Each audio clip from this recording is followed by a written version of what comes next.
You know, it's almost like your birthday with a package from China, so let's go.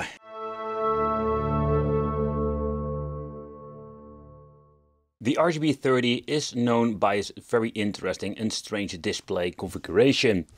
Something you don't see very often with handhelds.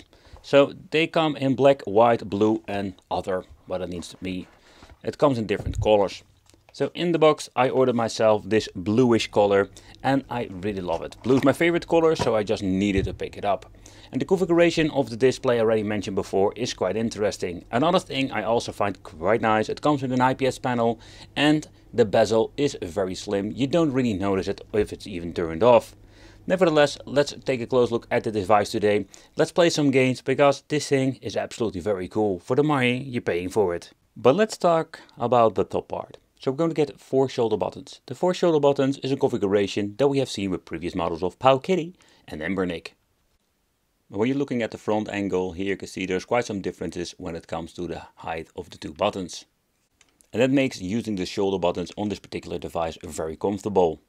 When holding it like this, you can press both buttons fairly easy. And this configuration, where I'm not a big fan of shoulder buttons, this is absolutely great.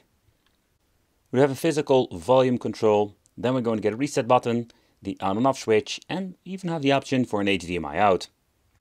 And when you're looking at the button configuration, this makes me really happy. And what do I mean? It's quite simple. The D-pad is on the right place, the same goes for the joysticks, and the ABXY buttons, they're still tiny like a Nintendo Switch, but they're not bad at all. But when you're looking at the D-pad, this thing feels absolutely amazing. It does have an, let's say, a travel to it, but not to the point it's a way to, let's say, having a resistance, and the travel is quite annoying to play. The travel of the buttons are absolutely great, not too long, there's a little bit of like a wiggle to it, but especially when it comes to the shape, it's very pleasant to play. So I already mentioned before, I hate these switch like tiny buttons, but this is completely different, and they did a great job with it. Underneath there we're going to find 2 Type-C ports, one for charging and the other one we can use for adding an extra controller. And if you do want to use an headphone, we still have it, and 2 micro SD cards. We're been complaining a lot lately about the cheap, the horrible SD cards that get automatically corrupted. Powkiddy is bringing you something slightly different. It's not the brand that I know of. CPIY doesn't say anything to me, but I think it's always better than those really cheap unbranded. So this is for the firmware and the OS, and this is going to be for your storage when it comes to the overall games. Let's start off with the Super NES, and when it comes to these certain games, yep, we do have 2 black bars to give the best aspect ratio option. You can also mess around with the settings if you want to, but for me it's not going to be a big issue whatsoever. It's just a lot of fun to play these old school games. But when we're going to get into the Game Boy, there we're going to have a different aspect ratio and of course resolution. We still have a tiny black bar at the bottom and the top, but it's even less noticeable. And if you just want to enjoy some classic games, this is absolutely a very cool way to do so.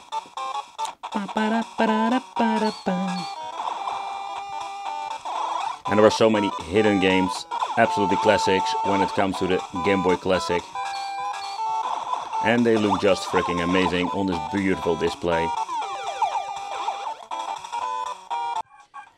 But where we had an amazing resolution and a screen filler with the Game Boy Classic, of course with the GBA it's going to be slightly different.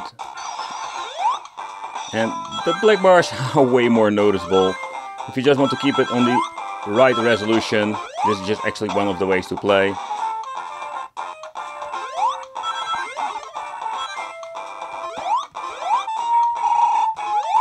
But we're going to back into the Game Gear and the handheld. There with the Game Gear we're going to have absolutely amazing resolution. And this is of course one of those systems that makes a great advantage of the screen itself. It's absolutely a lot of fun playing these old school games again.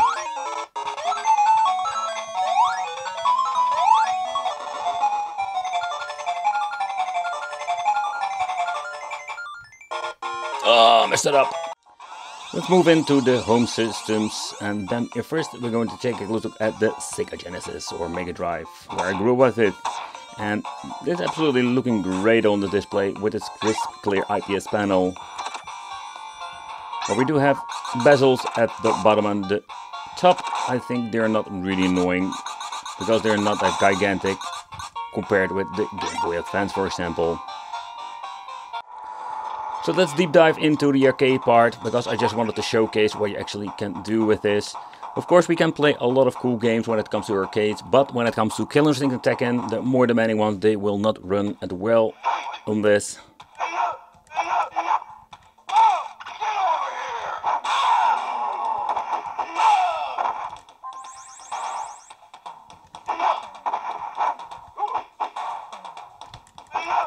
A system that I mostly play on the arcade part when it comes to emulation, but just see how it will actually run on the device. And to my surprise, where a lot of Pandora's box and other wicked things have problems with this, seems running just fine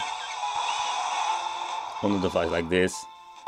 Same story, we do have quite a huge back bars compared to other devices, but I don't think they're really annoying.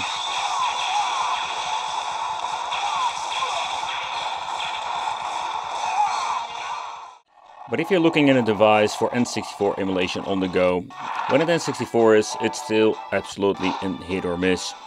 Yep, we can play a couple of games, but when it comes to GoldenEye, more demanding games, they will not run great or have a lot of frame drops.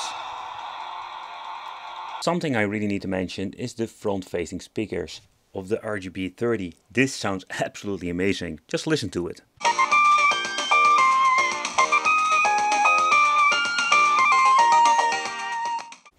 But when it comes to the software itself, this comes pre-installed with Gel OS, or Jelly OS if I'm saying it correctly.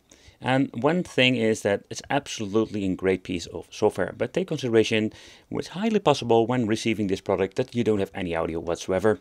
The next thing that we need to do is go to the settings of this device, the network in this case, because we're going to connect it to the internet. Yep. We're going to find a network in your area. We're going to update your device, and that's one of the first things that I recommend doing if you have any problems when it comes to the audio like me. That's one thing I just want to mention. But when it comes to the overall compatibility with the chipset that is in here, yeah, that is going to be the same stuff that we've seen many times before. But for people new, let's do a quick overview. So first of all, the layout they're implementing in this device is absolutely great. And I can tell you, this thing looks absolutely amazing. It's such a very strange but also unique experience with this display they are using. The RGB30 comes with a 4-inch display that looks absolutely amazing with a resolution of 720 by 720.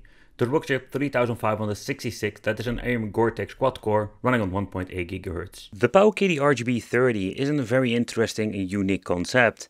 Powkiddy is a brand that is not always consistent with quality, but this particular handheld, I can give this thing a special spot in my wicked heart when it comes to devices due of the form factor and the display. It's something different, something new. Let me know in the comments what do you think of this device. Would you pick it up for the money? Thank you all for watching. Consider subscribing, hit that little bell, and it will be great to see you in the next video.